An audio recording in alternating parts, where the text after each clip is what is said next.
How's it going, you guys? So something just randomly kind of occurred to me, which should have been common sense. There's a lot of scientific data to support it, and, it only makes sense. So I've been thinking a lot about the health effects of red meat, and I've been thinking a lot about the fact that people seem to survive just fine on an all-meat diet, and there's people who have survived over 50 years and lived well into their 70s eating an all-meat diet.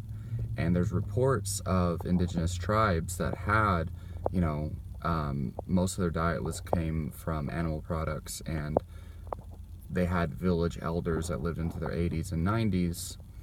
And pretty much the only people that I really know that ate a red meat diet long term seem to, live extremely healthfully in the long term.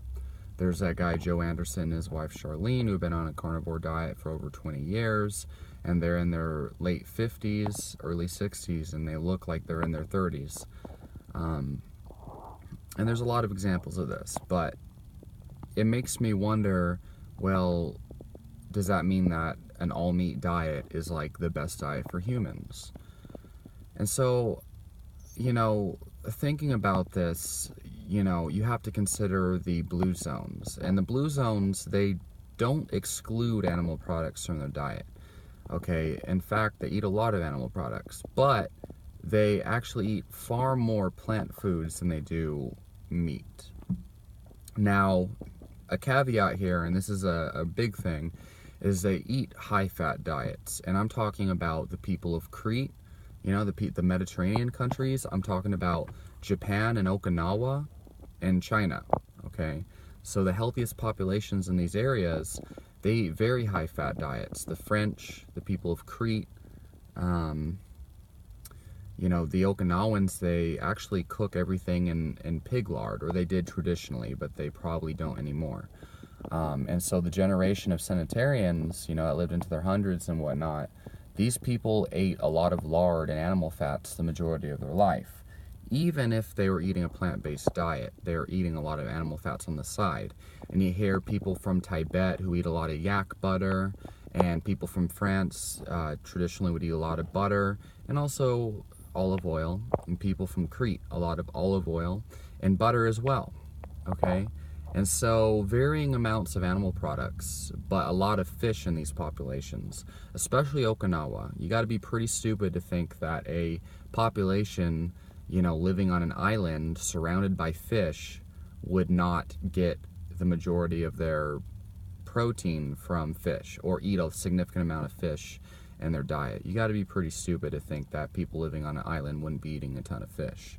It's just the way it is. And I talk to people from Puerto Rico, people from Hawaii, and I know plenty of people that have families, plenty of karate senseis from Okinawa that I've trained with that have talked about their family eating tons of fish, tons of animal fats and things of that nature, and a lot of pork, okay, but not as much as they used to. And, they eat a lot of plants too, drink a lot of teas and things. Anyway, the point here is that they eat a lot of plants, okay, and yet they still live into their hundreds. And of course, I personally have never been against plant foods, and I don't think that plant foods are bad for humans. What I do think, though, is that, for one, the main reason why antioxidants and why plant foods are so healthy is mainly by hormesis, which is basically a process where the plant slightly poisons the body, and then the body builds an immunity to it. So the body becomes stronger by fighting off the plant toxins. And I think a lot of people, their bodies, for whatever reason, they have trouble building defenses against certain plant toxins, which is what causes autoimmune diseases. But, it just depends. Different people deal with different plant foods better than others, but I think that there's a large amount of plant foods that the majority of people can eat safely, even those with autoimmune diseases. It's just a matter of trial and error through elimination diets. And also, the more you eat a certain food, the better your body deals with it. In fact, that's how your gut bacteria works. The entire purpose of gut bacteria really is to digest whatever food is feeding that bacteria. And so when you eat broccoli, the more you eat broccoli, it feeds the gut bacteria that is designed to digest the fiber, so you can digest that plant food the more you eat it. And at first you'll have problems, but over time you'll get used to it. Anyway, so these populations eat a lot of plants, but there's populations and there's people like the bear Stanley, Owsley the bear Stanley, who lived on an all-meat diet for over 50 years, and then he died of a car accident after successfully treating. Anyway, the point is that, to me, it seems pretty clear that red meat is not causing a lot of these diseases, not lowering people's quantity of life, and it's definitely improving people's quality of life. And so I am starting to believe that there's a couple of factors to address if you care about longevity. I think the first one is regular exercise, and I don't mean strenuous and vigorous exercise. Okay, I think depends on the person. For me personally, I'm addicted to strenuous exercise, and it seems to give me energy. If I do not exercise on a regular basis at a vigorous or moderate intensity, I feel sick and depressed, basically. But for me, I've been athletic all my life. My mom says I was doing backflips in her womb. So, but anyway, the point is, these populations have a large amount of volume and frequency of moderate activities, such as gardening and walking long distances, and construction work or what have you, hunting and gathering type of stuff. And then of course yoga and martial arts and stuff like that. And many of these populations, specifically Okinawans, it's a big part of their culture is the Okinawan karate, is for health though. Anyway, so large amounts of low to moderate intensity exercise on a regular basis, having a normal physical job type of thing, a natural physical job, naturally physical.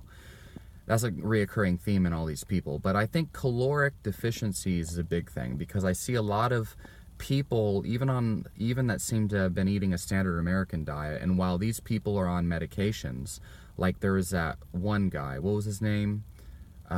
He was an old military veteran. He was an African American man who lived into his hundreds, and talked about how he loved eating ice cream, and he wakes up and gets his cup of coffee and stuff. And, he lived into his hundreds or whatever. One of the oldest people on the planet. And yet he eats ice cream. I think that maybe caloric restriction, and I think lowering stress, and I think a lifetime of low intensity exercise is probably the reason why this man lived so long. I would not recommend anybody eat a standard American diet just because one man lived to 100 because of that, because he was, from what I saw, on medications for like blood pressure and whatnot. But I think that caloric restriction and or fasting, things that are scientifically validated to increase longevity, I think that these are very important parts. And even these people in ancient Egypt, and these people in the 1800s from America, and these people that seem to suffer and die early and stuff, all of these people had access to abundance of food.